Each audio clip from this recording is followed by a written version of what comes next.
नमस्कार, आप first look Bihar देख रहे हैं और मैं हूं अभिषेक रंजन। देश के 7 राज्यों में 13 विधानसभा में उपचुनाव हुए हैं, जिसमें बिहार का पूर्णिया का रुपौली विधानसभा, जहां से निर्दलीय प्रत्याशी ने बाजी मारी है और महागठबंधन और एनडीए को मात मिली है। यानी कह सकते हैं कि जनता ने महागठबंधन और एनडीए को झटका दिया है और यहां से शंकर सिंह की जीत हुई है।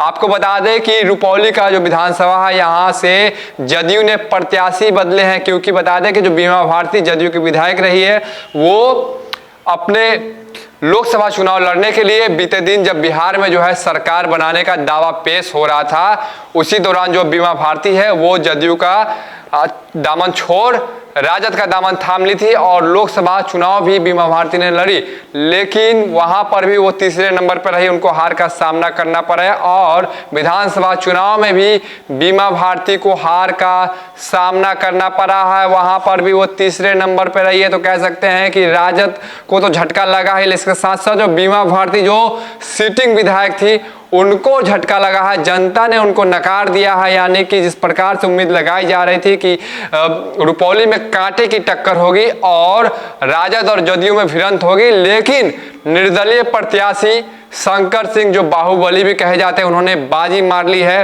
वो इससे पहले लोजपा के पार्टी में प्रत्याशी रहे हैं, लेकिन इस बार वो निर्दलीय चुनाव लड़े हैं और उन्होंने बाजी मारी है। देखिए, तो सबसे बड़ी खबर निकलकर सामने आ रही है कि बिहार में जो है 2025 में विधानसभा चुनाव होने हैं। इससे बीच में जो ये बड़ी खबर है, आपको बता दें कि बिहार की जनता ने, यानी कि रुपौली की जनता ने जो है महागठबंधन के साथ साथ एनडीए को भी झटका दिया है। सीएम नीतीश कुमार के लगातार वादे और काम के बाद भी जो है जनता ने जो है शंकर सिंह को चुना है और वो 8000 से अधिक वोट से चुनाव जीते हैं। उपचुनाव कहा जाता है कि देखिए, उपचुनाव में जो बातें निकलकर सामने आ रही थी कि लगातार जो है वो कांटे की टक्कर चल रही है बीमा भारती और जो जदयू के प्रत्याशी है उनके बीच, लेकिन इसी बीच जो है निर्दलीय प्रत्याशी पर जनता ने विश्वास जताया है और उनको अपना मत देकर अपना विधायक चुना है। यानी कि अगले साल ही बिहार में विधानसभा चुनाव होने हैं, 243 सीटों पर विधानसभा चुनाव होने हैं।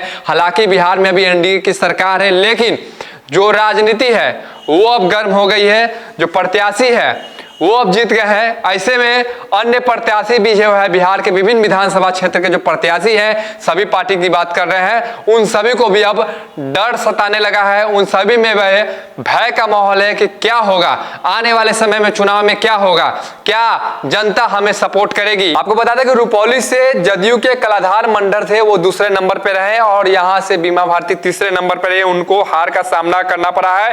बता दें कि यहाँ पर रुपौली की बात करेंगे तो 52.75% मतदान हुए थे उपचुनाव में। हालांकि जो मतदान की संख्या है वो भी कमी थी, यानी कि जो जिस प्रकार से देखा जा रहा था कि काफी ज्यादा बढ़ चढ़ कर लोग मतदान करेंगे, लेकिन मतदाताओं में भी जो उत्साह था वो कहीं ना कहीं देखने को नहीं मिला, जिसके बाद वहां जो पिछले बार के मुकाबले इस बार वोटिंग कम हुई है और राजद प्रत्याशी बीमा भारती को दूसरी बार झटका लगा है, क्योंकि इससे पहले लोकसभा चुनाव भी वो हार गई थी और अब जो है वहां से निर्दलीय प्रत्याशी जीत गए हैं। यानी कह सकते हैं कि पूर्णिया में जो है पप्पू यादव निर्दलीय चुनाव जीते हैं, उसके बाद अब शंकर सिंह भी निर्दलीय चुनाव जीत गए हैं। तो ये खबर निकलकर सामने आ रही है रुपौली विधानसभा से। अब देखना होगा कि आगे क्या कुछ होता है बिहार की राजनीति में। निर्दलीय प्रत्याशी किस पार्टी का समर्थन करते हैं, किसके साथ रहते हैं, या फिर वो निर्दलीय ही रहेंगे, ये भी अब देखने की बात होगी। बने रहिए फर्स्ट लुक बिहार के साथ आगे भी खबरों के लिए।